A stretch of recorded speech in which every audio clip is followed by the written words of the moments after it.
講賽馬，咁啊賽馬貼士啊，第4場4班1200米草地，咁啊木球會挑戰杯讓賽 B 賽道，咁我哋揀咩馬？1號啊，精彩進帳，咁啊4檔艾杜拿方嘉柏，咁啊呢隻馬咧就跑咗5次都攞獎金嘅，咁啊近期咧就跑咗個第4，喺439場次。439場次嘅時候咧，就呢個精彩進帳咧就即係先行嚟嘅。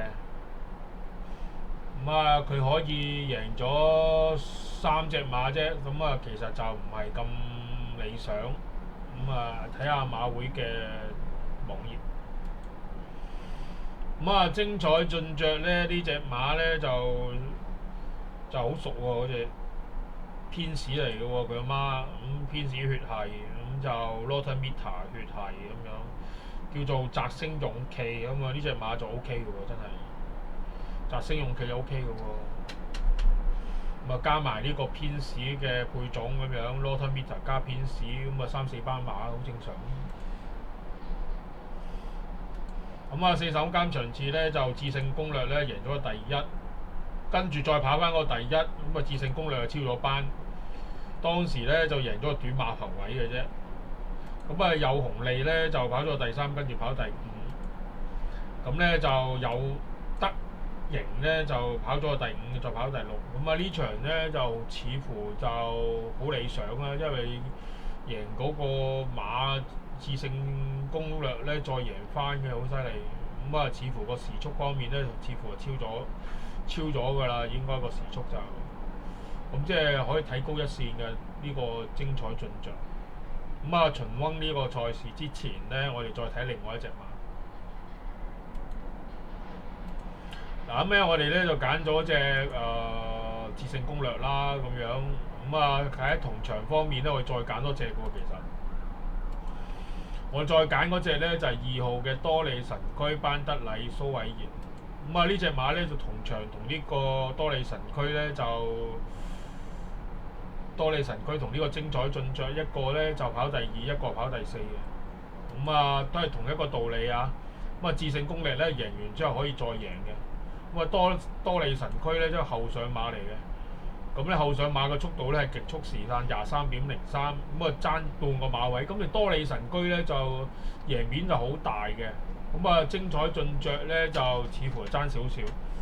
咁啊，一隻贏面大，一隻爭少少嘅馬，咁啊串 Q 個賠率就可能好少少啦。好啦，我睇翻馬會嘅網頁。好啦，咁啊睇多利神區有咩特別啦？咁啊點解咁勁咧？6歲巴西馬就啱啱跑翻第2，咁啊只係降分後去到4班，咁啊跑翻個第2，而家都係跑4班，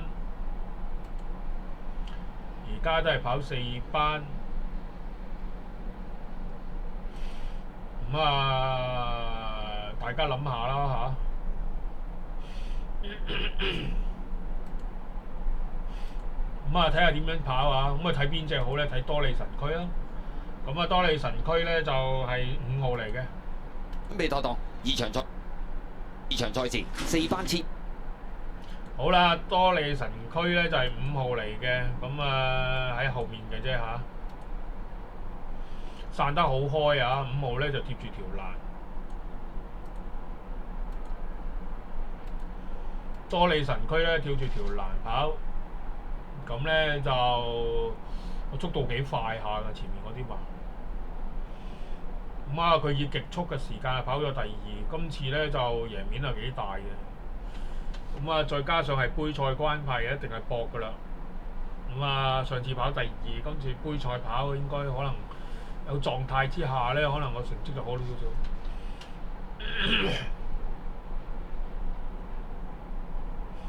貼住條欄揾位啊，幾搞嘢喎，真係。但係佢散開晒俾條直路佢行啦。咁啊，其實係際遇非常之好嘅多利神區。咦？跑第2嘅喎，大佬，你點解會咁嘅喂？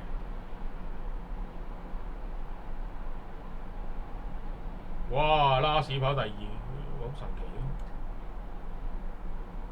好，咁啊再睇多次佢點樣贏先。